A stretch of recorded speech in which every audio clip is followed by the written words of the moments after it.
बहुत बहुत स्वागत है आपका। आपके साथ मैं हूं ललित प्रजापति। शहर का संग्राम, कयामत की रात बीत गई और अब जो दिन चलेगा वो भी दरअसल कयामत का होगा, न सिर्फ बारिश के लिहाज से बल्कि वोटिंग के लिहाज से भी। निकाय चुनाव के दूसरे और आखिरी चरण के लिए आज मतदान होना है। थोड़ी देर में वोटिंग शुरू हो जाएगी। 40 से ज्यादा जिले हैं, 214 नगरीय निकाय में वोटिंग होनी है। 6,829 मतदान केंद्र, 49,09,280 मतदाता अपने अधिकार का इस्तेमाल करेंगे। 25 लाख से ज्यादा पुरुष मतदाता हैं, 23 लाख से ज्यादा महिला मतदाता हैं, 5 नगर निगम है, 40 नगर पालिका परिषद है और 169 नगर परिषद है। इनके लिए वोट डाले जाने हैं। वोटिंग को लेकर सुरक्षा के पुख्ता इंतजाम किए गए हैं। इन सबके बीच सबसे बड़ी चुनौती बनी रहेगी बारिश, जिसके लिए तमाम व्यवस्थाएं किए जाने का दावा किया गया है। तो कुछ देर बाद चुनाव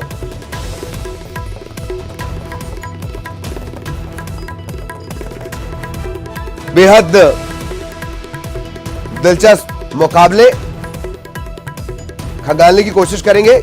एक तरफ आप देख रहे हैं महापौर का मुकाबला, देवास गीता अग्रवाल बनाम विनोदिनी व्यास। शहर का संग्राम, कटनी की क्या स्थिति? बीजेपी से ज्योति दीक्षित, कांग्रेस से श्रेया खंडेलवाल।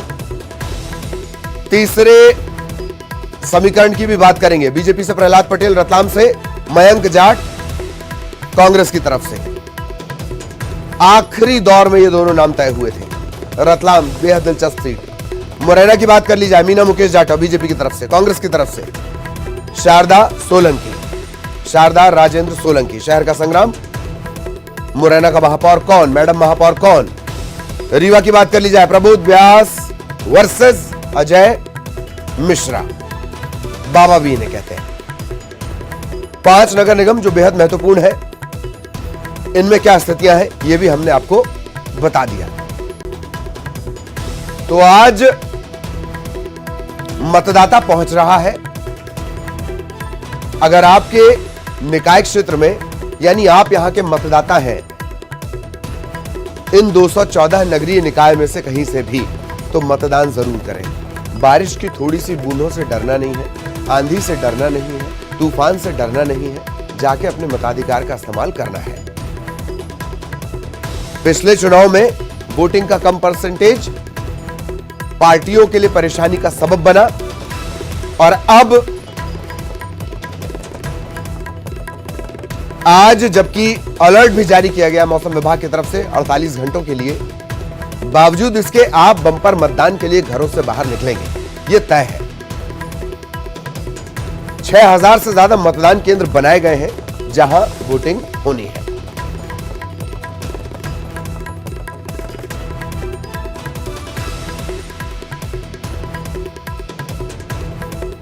तो निकाय की लड़ाई अब अपने आखिरी दौर में आई।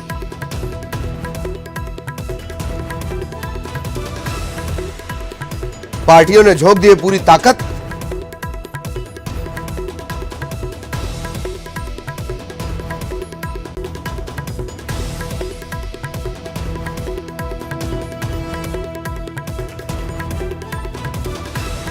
$49 लाख से ज्यादा मतदाता है।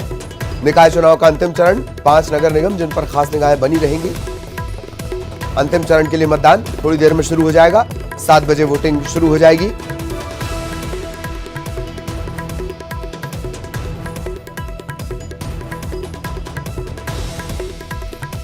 और हमारे तमाम सहयोगी वो भी लगातार तैनात हैं, उनके पास भी आपको लिए चलेंगे। सुशील मुरैना से अपडेट हमें लगातार पहुंचाएंगे। सुधीर रतलाम में मोर्चा संभाले हुए हैं और तमाम जो हमारे सहयोगी हैं वो इसी तरह तैनात रहेंगे। सुशील, पहले आपके पास आना चाहूंगा। मुरैना से क्या सियासी समीकरण, क्या मुद्दे और किस तरह से स्थिति आप अभी इस वक्त देख रहे हैं? मौसम का हाल भी अगर आपके पास हो तो बहुत शॉर्ट में। सुशील। बिल्कुल सही बात है। देखिए ललित जी, ग्वालियर चंबल की बात करें तो चंबल का जो संभागीय मुख्यालय मुरैना नगर निगम है, ग्वालियर चंबल संभाग की दूसरी बड़ी नगर निगम है और यहाँ चुनाव महत्वपूर्ण है। और मौसम की अगर बात करें तो मौसम फिलहाल तो साफ है, लेकिन सियासी मौसम जो है वो जरूर उतार चढ़ाव भरा रहता है। मुरैना नगर निगम का ये दूसरा चुनाव है। 7 साल पहले जब मुरैना नगर निगम का गठन हुआ था, उसके बाद यहाँ दूसरा चुनाव है, पहली बार बीजेपी ने यहाँ जीत दर्ज की थी और इस बार माना जा रहा है कि बीजेपी कांग्रेस के बीच कांटे का मुकाबला है। हमारे साथ मुरैना के संवाददाता दुष्यंत भी है, इनसे जानते। दुष्यंत, किस तरह का जो है मौसम लग रहा है, चुनावी मौसम किस तरह का है इस बार? देखिए, जो बीजेपी और कांग्रेस है उन्होंने पूरी ताकत दोनों ही पार्टियों ने यहाँ झोंकी थी। कमलनाथ और जयवर्धन की कांग्रेस के लिए, जो शारदा राजेंद्र सोलंकी है उनके लिए रोड शो भी हुए, कई बैठकें हुई। गोविंद सिंह जो नेता प्रतिपक्ष है उन्होंने 3 दिन का यहाँ पड़ाव भी डाला। उसके बाद अगर बीजेपी की बात करें तो जो बीजेपी से मीना मुकेश जाटव है वो एक आंगनबाड़ी कार्यकर्ता थी, उनसे इस्तीफा दिलाने के बाद उन्हें टिकट मिला। और जो केंद्रीय मंत्री यहाँ से सांसद भी हैं नरेंद्र सिंह तोमर, वो लंबे समय तक यहाँ पड़ाव डाले रहे, पूरी चुनाव की कैंपेनिंग करते रहे और पूरा चुनाव उन्होंने ही देखा। उसके बाद ज्योतिरादित्य सिंधिया की सभा हुई, सीएम का रोड शो और सभा हुआ, बीडी शर्मा प्रदेश अध्यक्ष। तो दोनों ही पार्टियों ने अपनी अपनी ताकत यहाँ झोंकी है। मतदाता बिल्कुल शांत है, हालांकि टक्कर जो है दोनों ही कांग्रेस और बीजेपी में ही है। पिछली बार शारदा सोलंकी के जो पति थे राजेंद्र सोलंकी, वो चुनाव लड़े थे अशोक अर्गल के खिलाफ और 7,000 कुछ वोटों से हारे थे। इस बार देखना होगा क्या वो मतदाताओं में विश्वास जता पाए हैं जिससे उनको जीत हो, या फिर देखना होगा कि बीजेपी जो विकास के मुद्दे पर नगर निगम में फिर से चुनाव पर आई है तो वो जनता में विश्वास जता पाती है और आगे जीत किसकी ओर होगी ये तो आने वाला वक्त ही बताएगा। तो निश्चित तौर पर ललित जी, साफ है कि कहीं ना कहीं मुरैना नगर निगम का जो चुनाव है, जिसमें मेयर के लिए अगर बात करें तो कांग्रेस और बीजेपी के बीच पिछली बार जो है बेहद नजदीकी मुकाबला हुआ था। अशोक अर्गल ने यहाँ जीत दर्ज की थी और बीजेपी के खाते में सीट गई थी पहली बार जब नगर निगम का यह गठन हुआ था। इस बार बीजेपी कांग्रेस दोनों के बीच कड़ा मुकाबला है। वार्डों की बात करें तो 47 वार्ड है, वहां पर भी कुछ वार्डों में त्रिकोणीय संघर्ष के आसार भी है, जहां बागियों से भी दोनों पार्टियों के नेता परेशान है। तो निश्चित तौर पर जैसा कि हमारे सहयोगी दुष्यंत सिकरवार ने बताया कि यहाँ पर अगर देखें तो केंद्रीय मंत्री नरेंद्र सिंह तोमर, ज्योतिरादित्य सिंधिया, सीएम शिवराज सिंह चौहान और कमलनाथ खुद यहाँ पर रोड शो और सभाएं कर चुके हैं। तो निश्चित तौर पर माना जाता है कि इन सभाओं और रैलियों के बाद ये चुनाव कितना महत्वपूर्ण है और उसमें जनता क्या सोचती है, उस पर आज जनता बटन दबाने के लिए निकलेगी। तो उम्मीद है कि मौसम साफ है तो सुबह सुबह के वक्त यहाँ वोटिंग अच्छी होगी। बिल्कुल बिल्कुल। और अब रतलाम लिए चलेंगे। रतलामी सेव आपने सुना होगा, कभी आप रतलाम जाएं तो स्वाद का जायका जरूर लें। यहां के लोग आपको उस हद तक खिलाएंगे जब तक आप आह या उफ न कर दें। ऐसा शहर है ये, बेहद खूबसूरत। रतलाम लिए चलते हैं, सुधीर हमारे साथ बने हुए। सुधीर, रतलाम पर निगाहें इस वजह से भी कि दोनों पार्टियां आखिरी दौर तक यहां माथापच्ची करती रहीं। आज जब मतदाता पहुंच रहा है, क्या माइंडसेट है, क्या मुद्दा है और सियासी समीकरण क्या है? सुधीर। देखिए, रतलाम में दोनों ही पार्टियों ने बहुत ज्यादा ताकत झोंकी। जहां पूर्व सीएम कमलनाथ यहां पे रोड शो करने उतरे थे, वहीं वर्तमान मुख्यमंत्री शिवराज सिंह चौहान को भी रोड शो देखने को मिला था।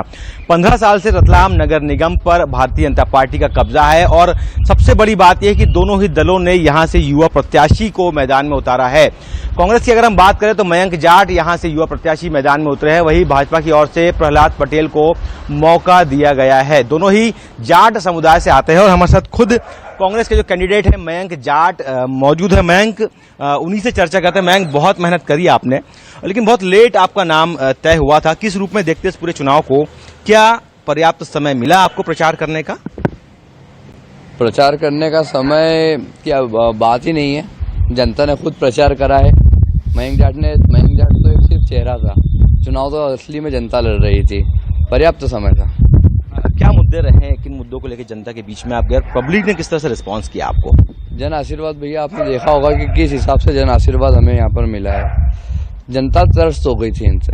17 साल की सरकार ने जो भ्रष्टाचार फैलाया, जो कमीशन खोरी करी, अधिकारियों द्वारा जो हर वर्ग को प्रताड़ित किया गया, लाल गाड़ियों का आतंक आप जानते हैं, गरीबों के ठेले को उठा के फोड़ के उनकी गाड़ियों में रखा गया, वसूली की गई और हर चीज के लिए पैसे मांगे गए, तो जनता त्रस्त हो गई। सड़कें नहीं है यहाँ पर, पानी की व्यवस्था नहीं है यहाँ पर।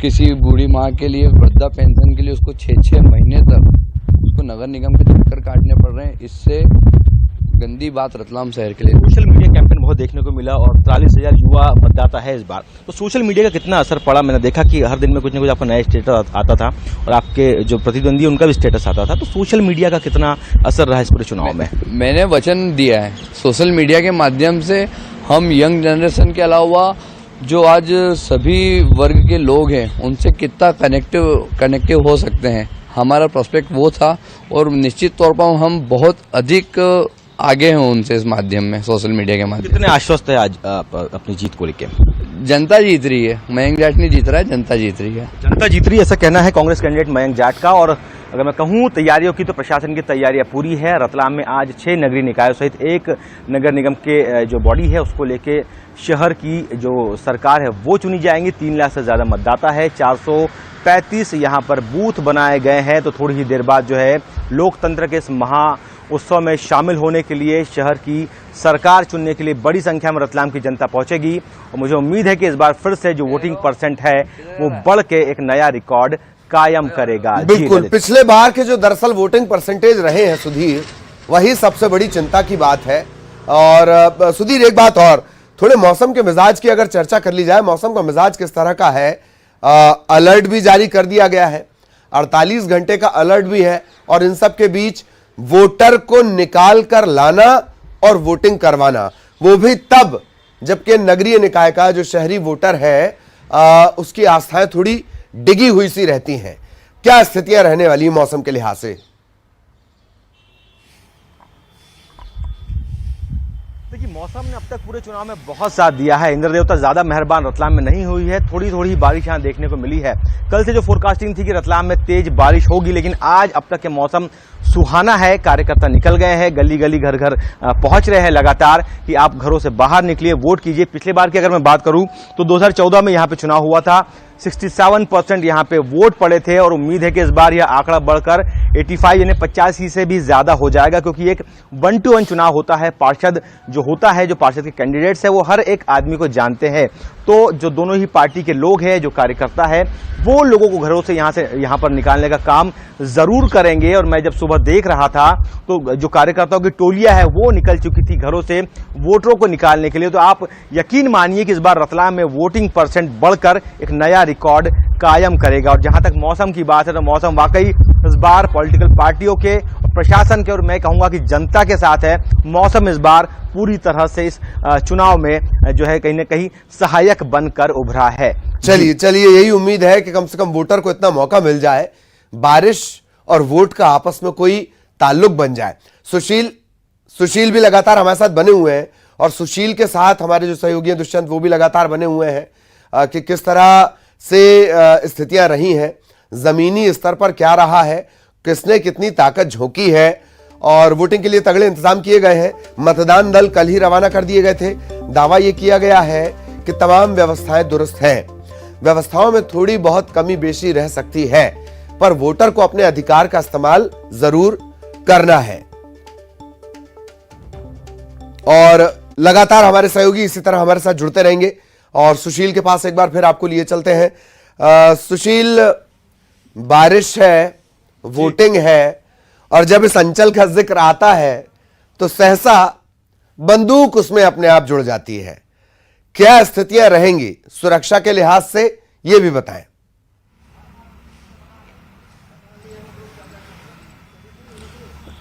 बिल्कुल, देखिए सही बात है। जैसे कि ये सभी जानते हैं कि बीहड़, ग्वालियर, चंबल इलाके में जब भी चुनाव होता है तो निश्चित तौर पर कहीं ना कहीं सुरक्षा एक बड़ा मुद्दा होती है, क्योंकि बीहड़, बंदूक और बागी ये इलाका इन्हीं 3 नामों की वजह से मशहूर रहा है, कुख्यात भी रहा है। तो यही वजह है कि सुरक्षा की अगर बात करें तो 1000 से ज्यादा जवान आज नगरीय निकायों में चुनाव के लिए यहाँ सुरक्षा व्यवस्था में तैनात है, मुरैना की जो नगरीय निकाय है। और बात करें जहाँ तक तो करीब 12 गांव मुरैना नगर निगम में शामिल हैं, जहां भी कई इलाके ऐसे कि जहां संवेदनशील मतदान केंद्र बनाए गए, तो वहां पर भी पुलिस व्यवस्था, इसके अलावा जो पैरामिलिट्री फोर्सेज है उनके जवान भी तैनात है अलग अलग इलाकों में।